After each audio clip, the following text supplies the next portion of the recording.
Well, Mr. Davis, I'm certainly glad you made it. We have a quorum now, so if there are no objections, we'll call this meeting to order. And could we all please stand for our Pledge of Allegiance to the flag?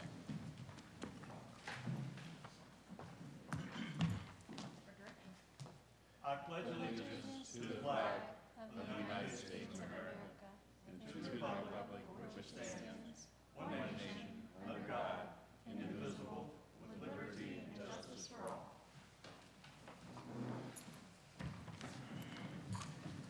You may be seated.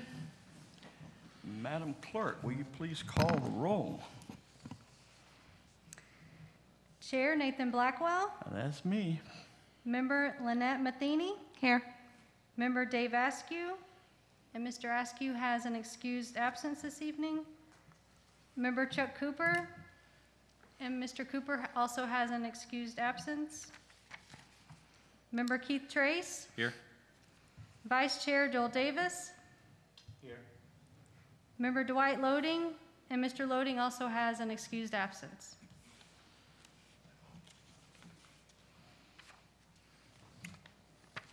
Well, I'm glad our vice chair is here tonight.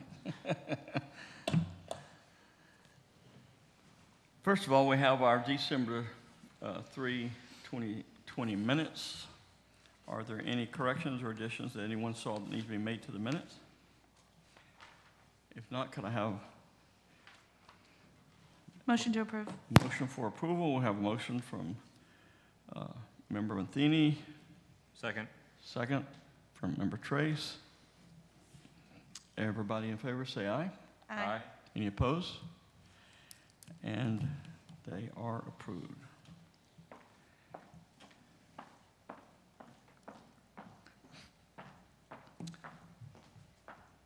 Our first item of business is a presentation recognition of our volunteer committee and board members, and we'll turn that over to Member Matheny, who will address that issue at this time.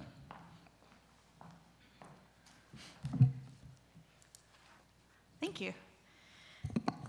It's a long walk on this floor with clickety-clacking.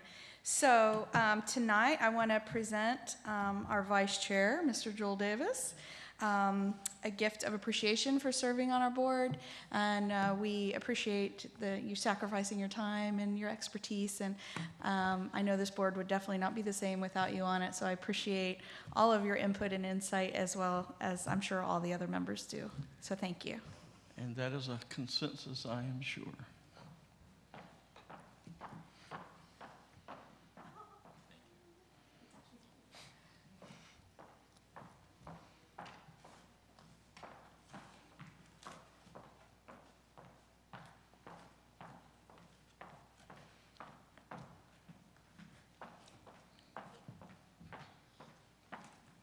I know. It's like a dance floor, huh? Click, click, click. Okay. At this time, we have a Main Street presentation of an annual nature.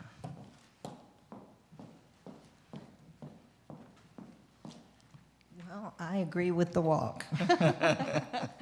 Seems a lot longer when you're like making a lot of noise. Okay, so the first thing I'm going to tell you is I'm hoping that the presentation you have and the one I have is the same, because they needed a new version this morning and now I'm not really sure about that. Okay.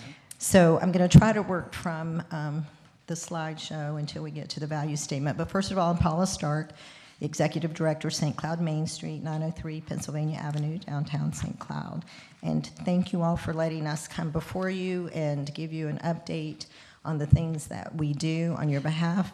One of the things that I want to remind us all, because it's been a crazy year, like in so many ways it's not even funny, we are looking at our 2019-2020 year. So the things that you're looking at are in the past, but I am going to try to interject a few things that are changing up as we go, because that's been a little bit of a fluid item for all of us.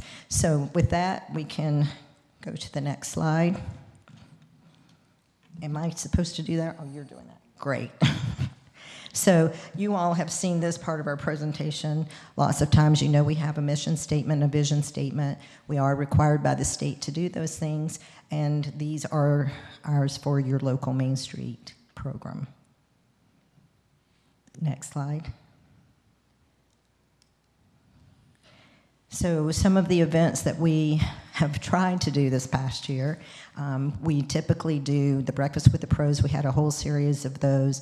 You all attend several of them in some cases. Mr. Sturgeon and the police chief come and they speak on behalf of the community to update the community on what the goings on are. This year we are still doing them. We have 2 more. One is this coming Tuesday and another in March. And we tried to respond this year to the needs of the merchants, specifically because so much changed in their needs. They identified new things that maybe they needed some assistance with. So we've brought some speakers in that's talked about how to get past, you know, the mental anguish of COVID. Some of it has also been, like this week will be about cybersecurity for small businesses, because a lot of people don't realize that that really is important. Even though they're not a large company, it's happening more and more now. So we are bringing those kinds of things forward with Breakfast with the Pros. And then we do Small Business Saturday every year. That's a very successful event. We spend about $5,000 in marketing just for our downtown merchants. We bring, Jimmy Bears has always been great to provide breakfast for us for the first 50 people who attend, so we bribe people to come downtown in addition to our wonderful shopping. And so we put that event on solely to promote shopping small and bringing them to an event downtown to get that Christmas jump start after Black Friday. And it's been hugely successful for our businesses. So those are things that are direct to the businesses. This past year, you all know that coming out of the lockdown, everybody was uncertain. We didn't know what was going to happen. And we kind of thought we really needed something to help our businesses who were like, at that particular time, everybody was panicking. We didn't know what to do to help them. But we worked with the city. Mr. Sturgeon has been great to assist us in some of the thought processes. He's had on many virtual meetings. And then the chamber assisted us. They did a grand reopening for downtown, and we did the 2020 rewind at the end of June, trying to assist getting people to feel like they could come back downtown and they could shop again, and that everybody was trying to do the safe things to keep everybody safe and, you know, allay some concerns. But that was right in the mix of, okay, are we all okay, or are we all okay, because we had to listen to the news every day. But all in all, I do think it brought some recognition to downtown. They did have a decent day. Those merchants said that they did well, considering, you know, they had been closed. And I think it was a catalyst to show that we have all these organizations in the city that comes together to, you know, pull these parts and pieces together, sometimes in a very short amount of time. You know, we were able to convince the county to use some of our grant money that was allocated for something else to put to that marketing campaign. So I do think it turned out to be successful, and we thank you all for jumping in and helping us help our businesses. So that was a catalyst for all of that. So some of the other things in the past, in 2019, we did obviously our Veterans Dinner that we do every year. It was hugely successful again. Those have been selling out. The speakers have been wonderful. Our veterans seem to be thrilled to be able to come, enjoy a nice meal, and their camaraderie of like-minded people. So those are wonderful, wonderful events. Now this one, obviously we moved. We didn't do 2020. We've moved it to May because it will be on Armed Forces Day.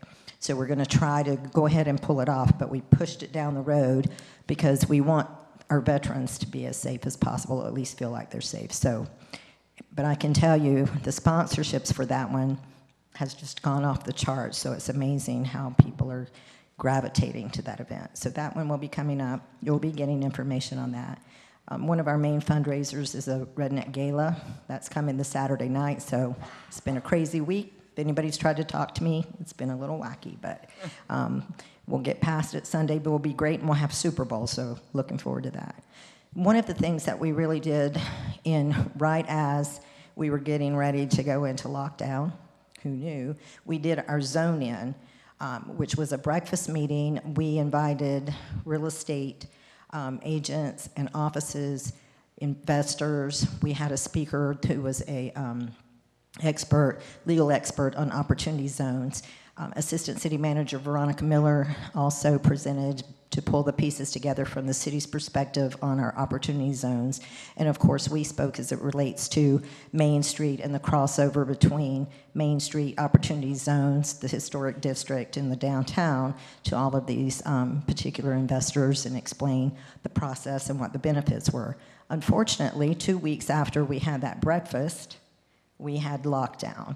So we tended to lose that momentum on that project, but we had reports from the one real estate office that was working with us directly that out of that particular breakfast meeting, there was $1.5 million of real estate that was sold and looked into, immediately after that breakfast. So we've been trying to figure out if there's synergy in that, but everything has changed in that amount of time, so we're not sure that's going to gain that momentum again or not. But that's those things that we're doing. Additionally, you know that previously we were doing ghost tours when we were having historics. Well, now we're continuing to do those separate from, we did the first one for Halloween that was separate from, because we thought it would be a good time to try to reinvigorate that and get people used to coming back downtown, and it's limited accommodations. So we tried to bring them in, give them a little history, make it a little fun. And it is a historical tour, but we just build ghosts into the stories. And we sell 2 tours each time at 20 people each.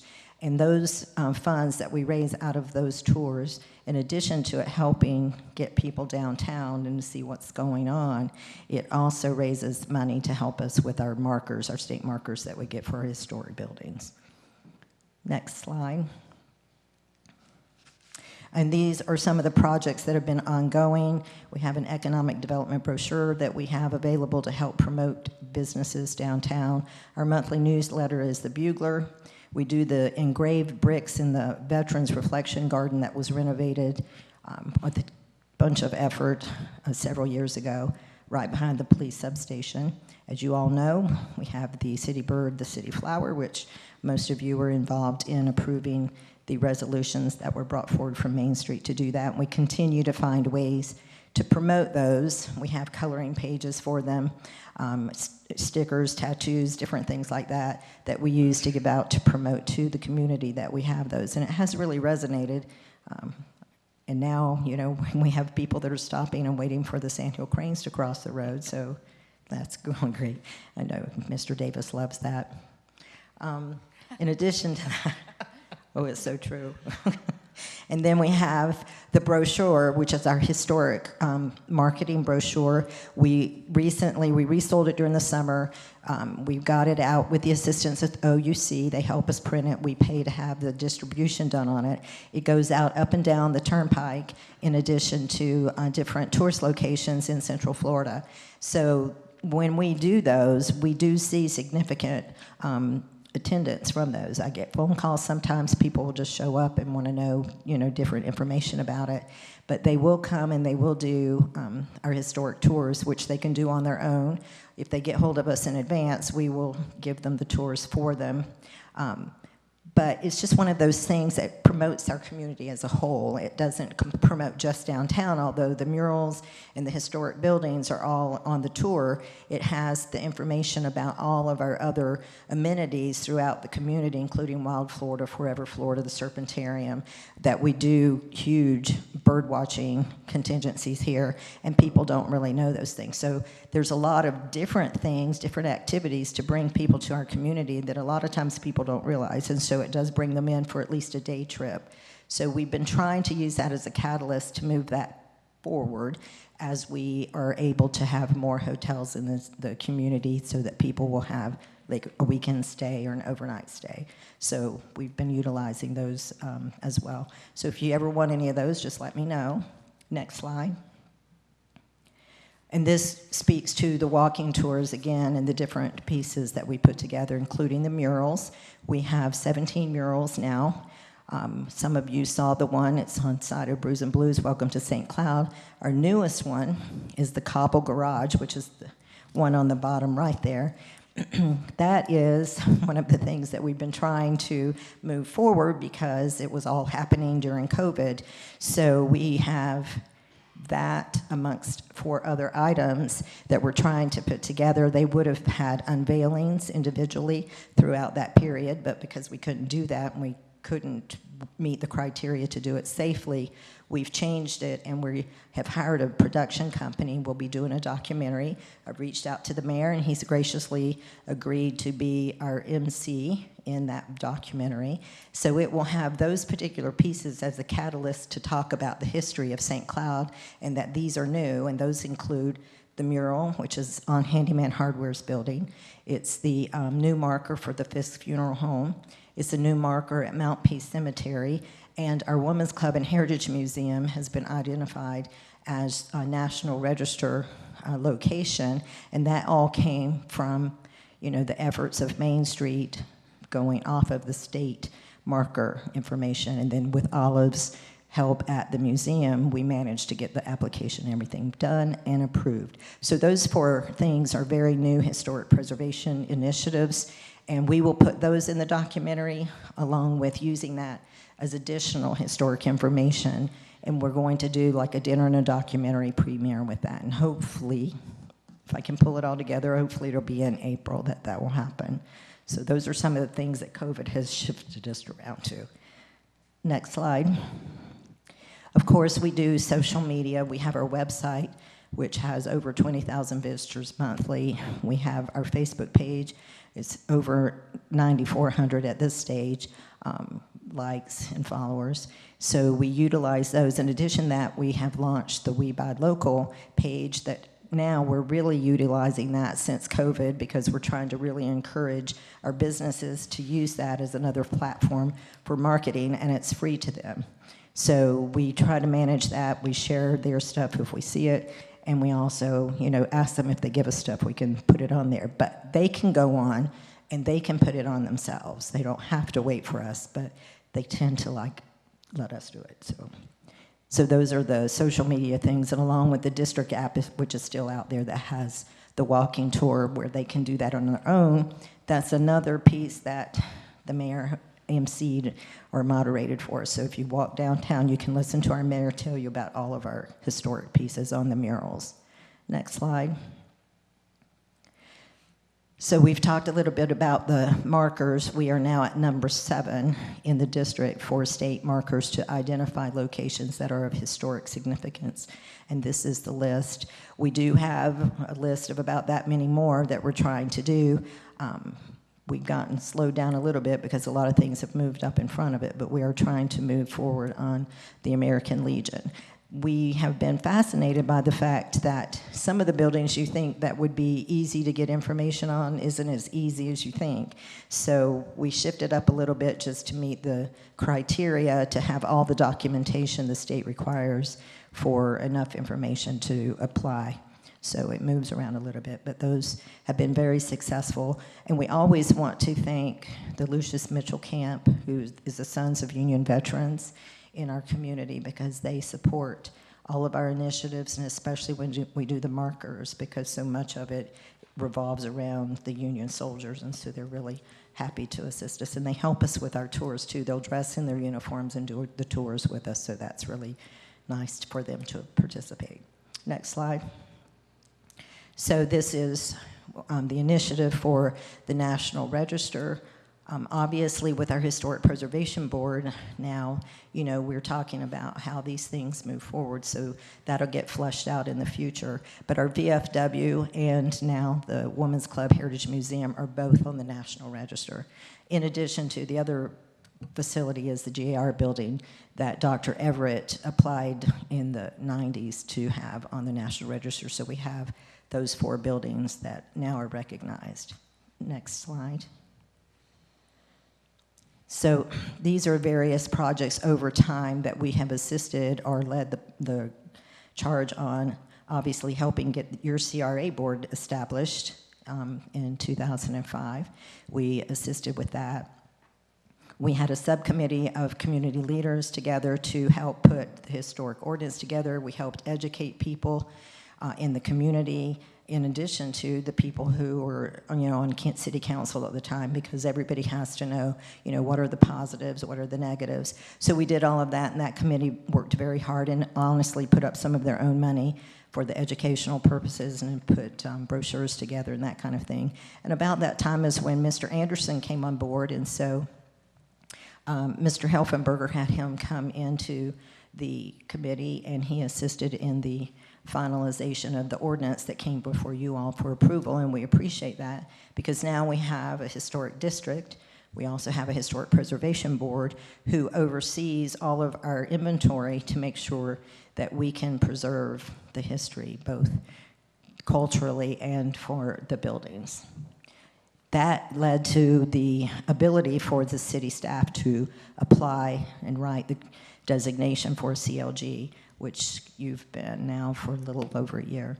So that lends itself to other avenues on the state level, other grant dollars that are available, in addition to Main Street. So we have the ability to write grants. Now the city has the ability to write grants under that same particular group. If we look at those and we coordinate projects, then sometimes we can expand what our abilities are to get funding for things in our community, and those are the things why it's really important for us to work together and move that forward. This past year, we had completed the grant for the historic district inventory list. That was written in 2019, but as you know, it takes a year cycle to get around to it. So this past year during COVID, we worked with the consultants to get that updated. That report is now finalized. And I have the consultant coming for Annie at the Historic Preservation Board next week or the week after. So she will be coming, presenting that report. So I invite you to come to the Historic Preservation Board if you'd like to. Some of you heard a mini version of her at one of the breakfasts with the pros, but she will be going through the whole dynamics of it with the Historic Preservation Board. We also have written a grant again this year that would help us apply for the historic designation of our historic district for the National Register. They are in the process right now on the state level of deciding the funding for that through legislation, and it's going to be interesting to see if we make the cut because they have set some dollar amounts, and I'm not sure how far the dollars stretch. But the state has already talked to us and said, if in fact we don't make the financial cut this year, to go ahead and send that application back in and put it in for the next year for that to move forward. So those are the things that we're working on there. Next slide. These are some of our patrons. Obviously, you all are very supportive. That's why we're here talking to you and letting you know what we do. We appreciate your support. And these particular people are other individuals that have stepped up significantly in annual funding. So these are some of our regular patrons. Next slide. These are other sponsors throughout the year that in some cases they sponsor multiple events for us, our projects and programs. So we always want to make sure that they know that we appreciate what they do and hope that you do. We would like to tell you who they are so that you know that that's who's helping put these programs together and expanding our dollars to do the things we do. Next slide. I know some of you, if you were at our state conference in August where we give out our local awards, these awards are the 3 conference awards for this year. We can apply for 5, up to 5 every year. This year we received 3, and these are the ones. The Penthouse, I don't know if you know Mr. Soto, he's the new owner of that house on Massachusetts Avenue. It is the first house that was built in St. Cloud. So they did a significant job. They went through the Historic Preservation Board, and they did a wonderful job of renovating that house because it was kind of sad for a while. So we recognize them for doing that. The Lucius Mitchell Camp I mentioned before because they have been so instrumental in helping us promote the history and be at our events to recognize those. So they were recognized. And then our zone-in that I mentioned to you, that was a huge success at that particular point in time. All of those, the state recognized as outstanding events or individuals that helped in our community. Next slide. So that brings us a total for the 21 years we've been in existence, of 59 awards from the state that we brought home to the community. Next slide. And this is our value statement. And I'll have to go to my paper here because I can't see all that little print up there. So I won't read all of this off for you guys because I know you can read on your own, but just some of the highlights. The facade grants over the years that we've been able to assist businesses with is almost $400,000, $387,584 monies that we've given out in order to help. If you look at that, because it's a matching grant, whatever we gave out, you have to multiply by at least 2 because they have to match that, and that's the dollar amount that has been utilized to improve buildings in that amount of time. Obviously, advertising that we've put out, $258,618, technical services, and our project grants, $107,500. Public relations, $171,914. Promotional events, this is where you're actually putting events on, and some of that you can't even capture all the dollars and the expense that goes into that, but that gives you over $1 million in activity right there. Then our mural plaques, you can see that's $31,000 over. Beautification project was $55,000. Veterans Reflection Garden, $28,000. Marker funds to date, $22,260. And then volunteer hours, which sometimes we just forget, you know, what it takes in manpower to put some of these things together. As you all know, there's either just me or 2 people in my office, so all the things that we do get done with volunteers and our board of directors of 15. So that's significant amount of man hours over time. And there is a dollar value that the state puts to that. And so this is how you come to the volunteer hour value of over $2 million, almost $3 million. So if we had to hire those people, that's how much money we would have to spend to do that. And then you have the subtotals, and then we have in-kind where people contribute, you know, like-minded or advertising, different kinds of products to help us do some of the things that we do. We do try to track that. So the value for that year is $5,563,491. So for you all, in the funding that you have been able to generously give to Main Street over the 21 years, that means a 16.7% return on your dollar. So we try to equate that for you so that you can see the actual value of what you get. And I don't think we have any banks right now that you're getting that kind of interest on, so. Next slide. And these are just, our thing is everyone is an essential piece, so this is our puzzle, and these are the pieces that we try to connect with on a regular basis. Many of them we work with all the time. Either they do projects with us, they help fund us, or give us resources, and so we like to recognize all of those people and let you know those are the people that we work with on an ongoing basis. And I do want to let you know too, this year in particular, the Rotary Club of St. Cloud has stepped up significantly to assist us both in murals and other projects. So I would like to make sure that they're recognized and that you all know that they are assisting us. And with that, we just thank you for your continued support. And if you have any questions, I'd be happy to answer them. Well, Ms. Stark, we would certainly like to express our incredible appreciation to you for your vision and your energy and your commitment through the years. And looking forward to continuing. I have certainly, I guess all the things you talked about, I've certainly enjoyed the preservation of the city's history. Most people don't realize how important that is until you start realizing there's so much history here we need to remember. I've also enjoyed the Breakfast for the Pros. Has been one of my favorite things. I've really benefited personally from those, and it's amazing what you can learn there. And I guess my highlight of what you guys do as a Veterans Dinner has always been just a great experience, and then getting up there and rubbing shoulders with all these veterans, and they're so appreciative for that event and all that you do. And again, if somebody's looking for volunteer opportunities, they certainly need to get in touch with you, because there's so many things that you could certainly get them connected with that I think they would enjoy. But again, thank you for all you do. You're making a big difference in the preservation of our city history and development of our downtown. And thank you for all you've done. Thank you very much, and we appreciate it. And I agree with you. The Veterans Dinner has just become like, it's almost our signature event for the community as a whole, and it's also so like emotional. So Yeah. it's really hard for us to go to those and not like leave, you know, with a tear in your eye or something. So we thank you for your support in that one as well. Would anyone else like to say anything or ask?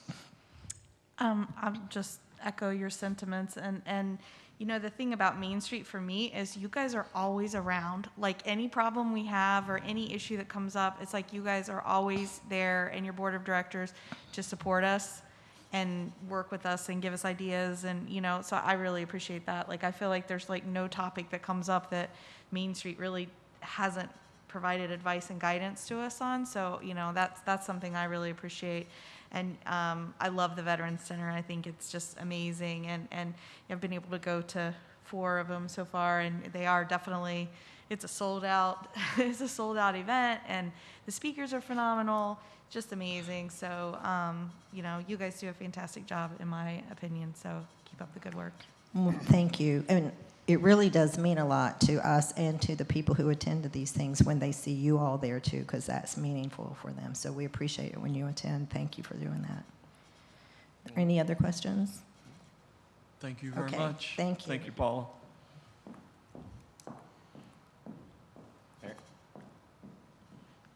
Yes, I'm sorry. Yeah, Chairman Blackwell, the next item, the Main Street Agreement for Services, we're still working on that. We'll bring that back at a later date.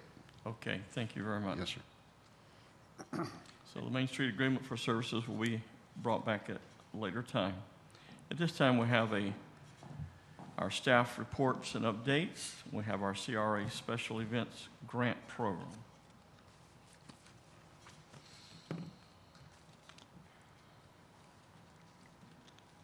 Good evening, Antoinette Forbes, Economic Development Manager, City of St. Cloud. This is our CRA Special Event Grant Program. I think the last CRA meeting,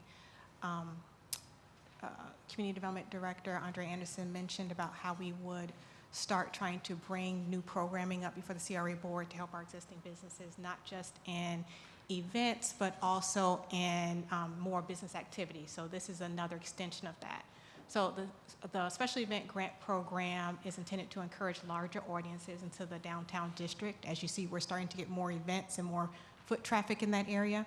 We'd like this to offer as a supplement to the city's major event program, where that one, it offers costs to be offset for city services. This is non-city services such as marketing, public safety, equipment, and other event-related services. This is a reimbursable grant program, 50-50 match, and the awards start between $250 and $1,000. It's also important to mention that the purpose is to establish mutual beneficial partnerships between the CRA, the city, and the community. It also offers equitable control between the CRA and the city to provide event contributions to eligible organizations and provide greater visibility to our downtown. It supports the CRA's redevelopment master plan, which of course everything we do needs to always go back to that, and first strategy of promotion of each of the CRA districts, offering distinct character to enable their ability to independently attract an appropriate mix of redevelopment and to target the location of businesses, residential and commercial opportunities, and the strategy to sponsor, promote, and consider the establishment of new activities to attract significant numbers of people. I am available for any questions. Oh, I have a few, sorry. Okay, so I again want to talk to my fellow members here and just kind of ask a question. So there's 3 different districts for the CRA. There's downtown, central, and gateway. But all we ever seem to focus on, in my opinion, and maybe I'm missing it, is downtown. So I don't understand why we don't focus on the other districts. I mean, everything is like downtown centric, which is great, but why are we not focusing on the other parts of the CRA? And even on like page 3, it says in bold, only events located within the downtown CRA may participate in this program. So again, we're eliminating the other 2 districts. And then, we have had on council where there's been events in downtown, maybe they're not CRA events, but we've had events downtown where, like, let's say, a bar that's not located in downtown wanted to come in to do one of the events, and this may not be a CRA issue. We're told they couldn't, it was a downtown event, so in my mind, I feel like it's great that we're doing all these things for downtown, but what are we doing for the other two districts? Those are, kind of my thoughts on that. And then on page 4, under the special event grant award criteria, the very last one says provide vendor opportunities. And so I just kind of think, do we really want to make that a requirement? Because then, some of the options you're saying here for the CRA supports community events such as, but not limited to, music festival, concerts, parades, and then we're going to say, but you have to have a vendor component to it. I don't know that having a vendor should be necessarily a mandate, but my concern is, what are we doing for the other two districts? It just seems like everything is focused on downtown. Would you like me to answer that? Sure. Okay. So the short version is, yes, there is a focus right now on downtown, and it's intentionally so. What we're trying to do is tie in the redevelopment that we've done in phase 1 and also the future redevelopment of Pennsylvania Avenue on phase 2. So that's why we're bringing a lot more attention to downtown. Not to mention that as we start to expand some of our redevelopment projects, that is going to be the entry point to get into downtown. So we want people to be familiar with it.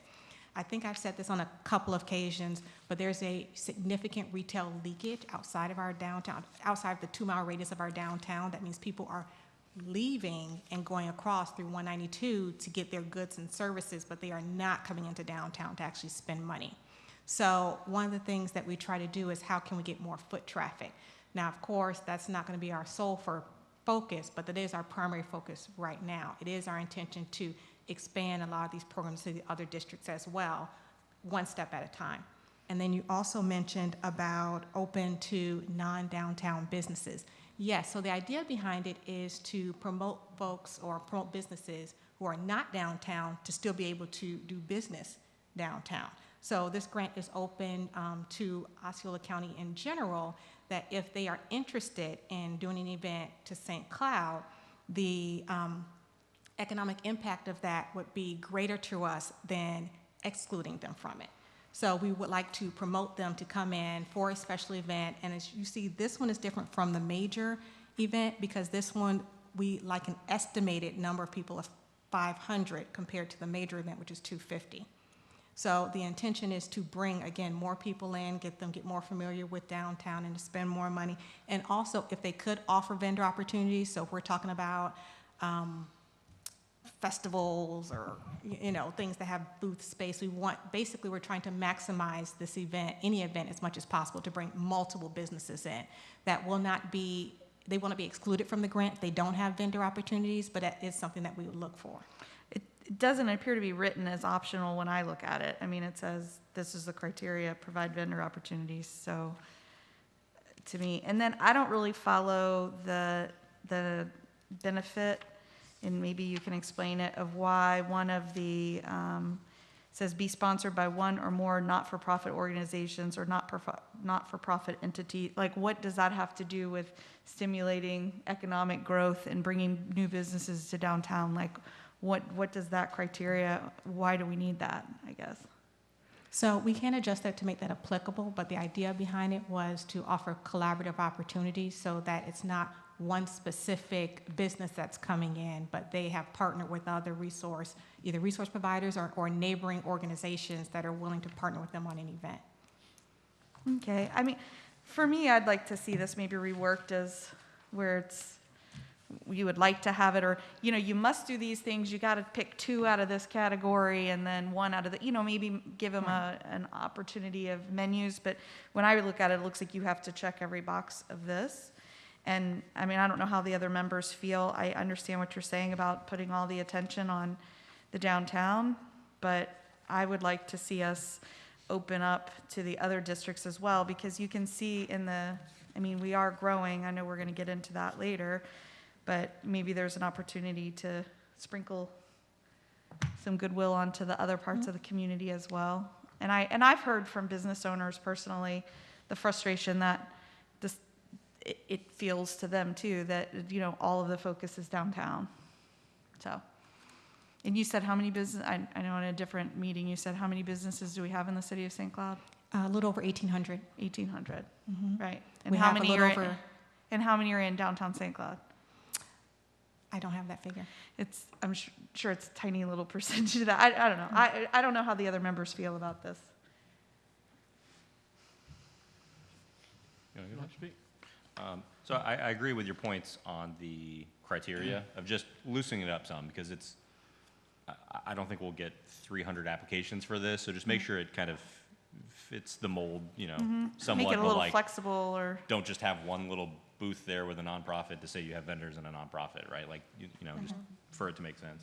And I do agree with, there needs to be more focus on some of the other areas, because there is big opportunity in, you know, areas that are outside of downtown, but I think those need to be different strategies thought through for those specific areas. Because like downtown is have events at it, you know, close down the street, do all that, it's set up for it, spend a lot of money to do, you know, make that happen. Let's figure out some strategies for some of those other areas, and then with the budget, start bucketing some money to put specifically in those areas to where it doesn't all just get spent in one spot. Well, I think we're certainly all in agreement with that. We certainly have enjoyed St. Cloud downtown began to develop, because I remember just a few years ago it was most of the things downtown were boarded up, and it is so nice to see the development, businesses coming in, and I'm sure it will continue to be a focus, but I'm certainly open to any meaningful creative activity that could be done in the other districts, and certainly don't want them to feel like they're being totally neglected by any means, but certainly give us some creative energy and thought would, I think, certainly be supported by all of us. Any other comments? So we're looking for a specific motion to approve this? Is that at Yes. this meeting? Okay. So I'll make a motion to approve, but give staff a little bit of leeway to tweak some of those, you know, that section in particular and some of those areas, just to make sure that, you know, someone doesn't have to rigidly follow those 8 things. There were the 24, 25 questions in there that kind of help shape that as well. So I'll make a motion to approve the CRA special event grant application and guideline. We have a motion for approval from Councilmember Trace. Do I have a second? Second by Councilmember Davis.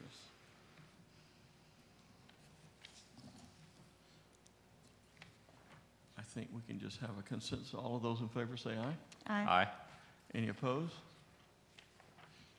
And it carries 100%. Thank you. Thank you very much. Are you going to bring the annual report? Is that going to be a Wendy deal? I am going to bring the annual report. Good. Move forward. So, next stop is our 2020 annual report, which is required by Florida Statute 163, Part 3. Just a summation, we have to issue an annual report by March 31st of each year, where we kind of give a summary of the projects that we've done and the estimated costs. We need to include expenditures in our trust fund, state what the original assessed value was at the creation of the CRA and what the current assessed value is, and some other requirements that are also part of that annual report. So that is what this report intends to do. With the approval, will be submitted to the county, as well as available on, the city's website. So just as a quick summation, there's been quite a lot of activity that has occurred in 2020 in spite of COVID-19, which we're very happy to report. One of the biggest things I think is important is the increase of assessed value that we have since 2018. We've had a 32% increase in appraised value. I think that's worth noting. We have also started to create more of a destination location. I think we've mentioned frequently about the culinary bicycle tours and how they are at this award-winning. We've also partnered with the Downtown Business Group for the monthly market series, which has started to see a flurry of activity. We also, the board adopted last meeting our BTR grant program, the Business Tax Receipt Program, which is to encourage more vendors to come into downtown, which hopefully will take them from pop-up to brick and mortar. We also began the virtual business walks to include the CRA to make sure that we had one-on-one meetings with our businesses to see how we can offer them assistance. We also handed out personal protective equipment to our businesses as well. In terms of business development, in terms of economic growth, we provided aid to the tune of $151,947. We also we sponsored public safety with enhanced police services through our police department, as well as provided community investment with our local gift card giveaway to some of our local restaurants. We've also included a snapshot of our grant program, the Building Site and Improvement Grants to date, to see how much money that we've invested and what the change in value since investment has occurred. So you'll see that we have been the growth has been exponential. In 2021, we look forward to offering additional services on top of our programming, which would include the execution of programming under the Disaster Assistance Program, as well as we have provided 75,000 of the 250,000 grants, small business grants specifically to CRA, businesses located within the CRA. That's 17 businesses and 96 jobs retained.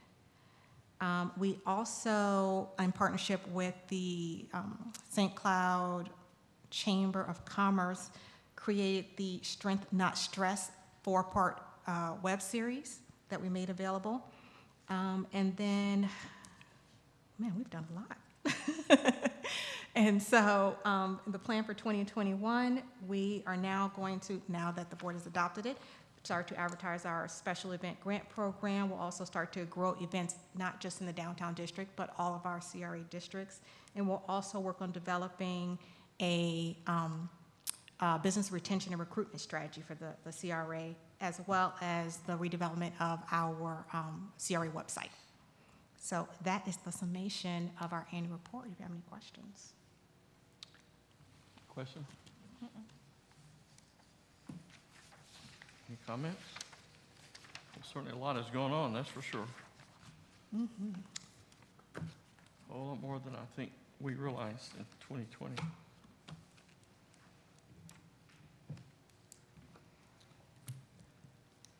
Is this report something we need to approve? Yes. Yes. Okay. Make a motion to approve the 2020 CRA annual report and send it to the county. We have a motion from Member Trace for approval. Do I have a second? Second. Second from Member Matheny. All in favor, say aye. Aye. Aye. Any opposed? And it's unanimous 4-0. Thank you. Thank you very much, Antoinette. At this time, we have our bi-monthly financials.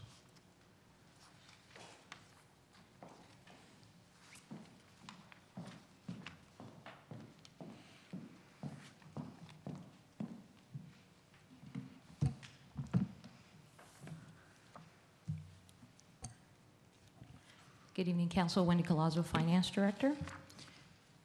Let me move this slide for you. Section C of this report is the financial report, inclusive for unaudited financials for the CRA. This is for fiscal year 20, and the addition to the report has been to add your revenue and other sources, as well as your expenditures. The first slide that you see is your budgeted fiscal year 2021 fund balance, which was $34,125. We have not, to this date, year to date, for first quarter, used any need to use fund balance. Therefore, it is $0 actually appropriated in first quarter.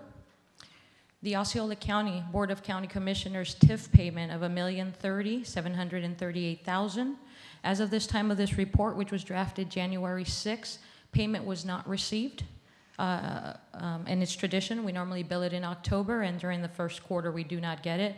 The update to that is since that report, we have received the $1,030,738 and will be reflected in the future financial statements. So please keep that in mind as you see some deficits there reported.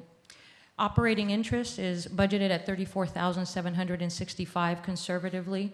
That is actual cash in hand. We're earning interest on that operating, and $2,605.95 is the current actual first quarter deliverables, with $32,159 left to go for the year. Interfund transfers, this is coming in from the city, from the general fund. We will receive $250,000. That is normally deposited into the CRA on a monthly interval. So therefore, 3 months of that is $62,499, and we will clear the $250,000 by the end of the year. Overall, $1,349,628, with $65,105 realized, $1,284,522 to go for fiscal year 21. And remember that $34,125 of that is budgeted but may not be used unless necessary. Following slides is your expenditure report reflected for fiscal year 2021. This includes a budget of total $1,349,628, which is your net zero budget between revenue and expenditures. 120K of that, 795, is for personnel activities, with 26,439,061 spent over the quarter. To give you additional performance of that, we are at a 25% of budget at this year with first quarter gone. At that pace, we are at 22% of expenditures. So as I report these numbers, and anything in expenditures that is below 25,000, that it means we're keeping our expenditures at a regular pace to budget, and we are nice in line.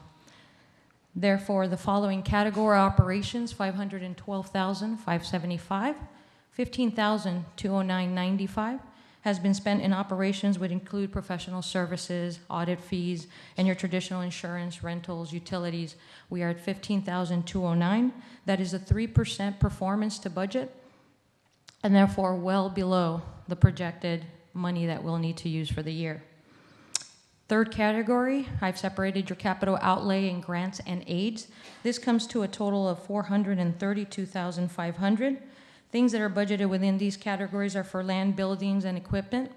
And current expenditures are totaling $770,966,000. This covers $60,000 of aids to private organizations that have been awarded this year. Building and site improvement grants that have been granted as well at $17,966. Currently, we have had no capital outlay expenditures to date. This is 18% performance to budget, and no uses in the category of other uses. Not included in this, but also included in your P&L, which is reporting as of January 6th. We have contingency budgeted at $283,758 with no potential use at this time. Overall, you will see in your P&L deficits reported at $54,509.62. And as I mentioned earlier, this had to do with not receiving the BOCC payment at the time of these reports running. You will see it reflected on next, and we are well in pace and under budget. Sorry, and I skipped and gave you the building and site improvement grant details. Those $57,587 was awarded. The applicant was Broadway Kissimmee LLC, and that's been allocated with a balance of $46,412.50. Is there any questions to the P&L? That's Breeze. What's 226 Broadway, Kissimmee LLC? Yeah. That's They had a Breeze. 1031. Yeah. And if you'd like me to answer the question that was asked before the meeting about the financial updates that you saw, the differences, would you like me to answer those? You can just explain to me later. Okay. And I have a question about the other contractual services of $324,000. That's the downtown CRA police officers, right? Yes, sir. We haven't transferred any of that money yet? I figured that would be a quarterly. We normally get invoiced, and then they pay the invoice, and at the time, the payment wasn't posted yet, but it was en route, so you'll see it reflected as well. Yep. Yes? Oh, sorry. Would it be possible to get a detailed balance on this? Put your mic on. This one? There's a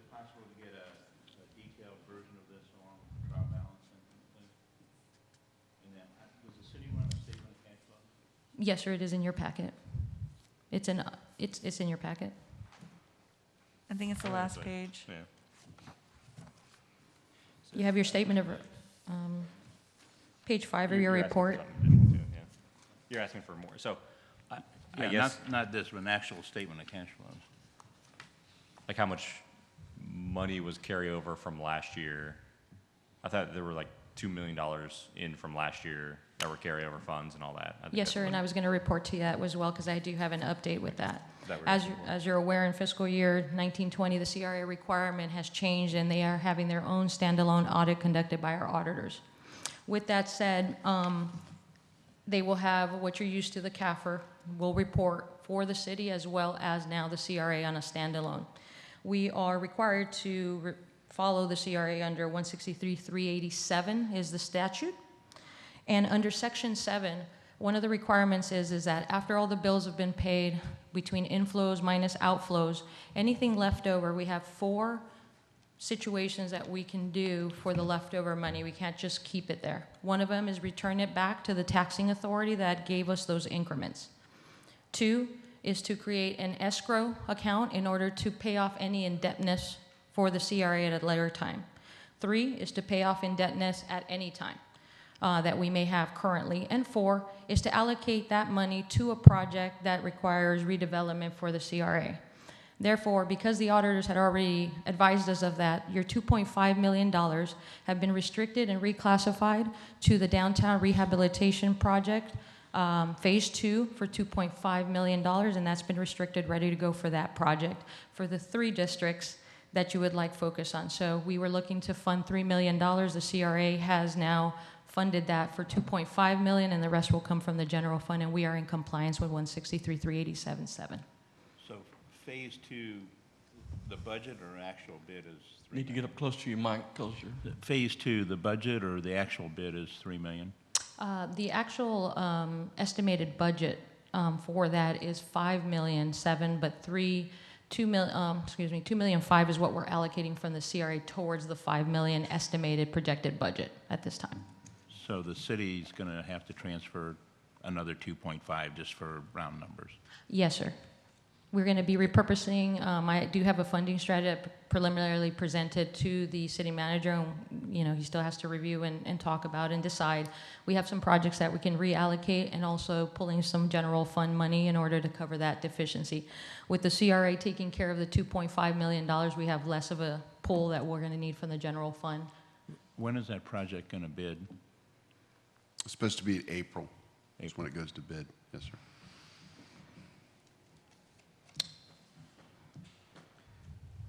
And then do you have is that all of the funds in the reserve account or wherever it was sitting?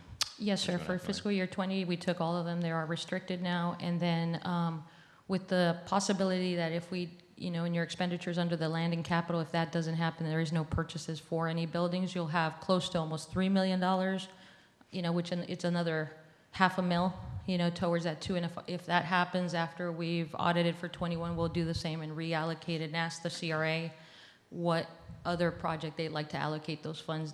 That's the procedure we feel is adequate and strategy for it, unless we have some indebtedness that happens and we need to pay that off. But at this time, it's structurally, financially well, so we don't need to do that.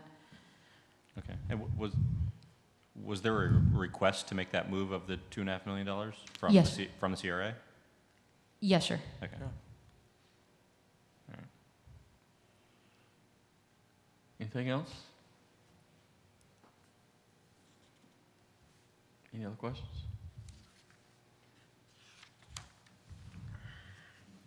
Did we need to approve? No, not that I know of. No, it's just a staff report, Mr. Trace. Okay. Just a report.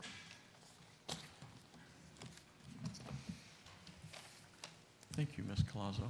Thank you. Excellent job as always. Member Davis, do you have anything for us? Any updates? I do not tonight, thank you. Thank you. Member Trace? Bill, since we're getting into session, do we know if there are any bills yet that are going to affect the CRA? It feels like every year there's something that's coming. I have not heard of anything. I did discuss it with Mr. Carmody, and I'll make sure we keep our ear on the ground, but haven't heard anything yet, and we are monitoring. Okay, because whatever crazy bill was last year, They- I'm sure they- will come back in. We're on alert for that. Okay, thank you. Member Matheny, I don't have anything. Thank you. thank you. And I don't have anything new. We're down to our public comment section. Roberto Santos, is he still here? Has requested to speak. And I do not see him. Is there anyone else in the audience that would like to speak to the CRA board? If not, we're come down to our information section. Our next CRA meeting is scheduled for Thursday, April the 1st of this year. With that, there is no other additional business, and unless our city manager has anything for us. I have nothing, Chairman. All right, thank you very much, and thank all of you for being here, and Jesse, thank you for being here, and all of our staff, thank you. We adjourn. I like the way you sequenced the camera to go off when you said adjourn. He's been working with Jay on that. Yeah, that's Yeah, we planned that, of course.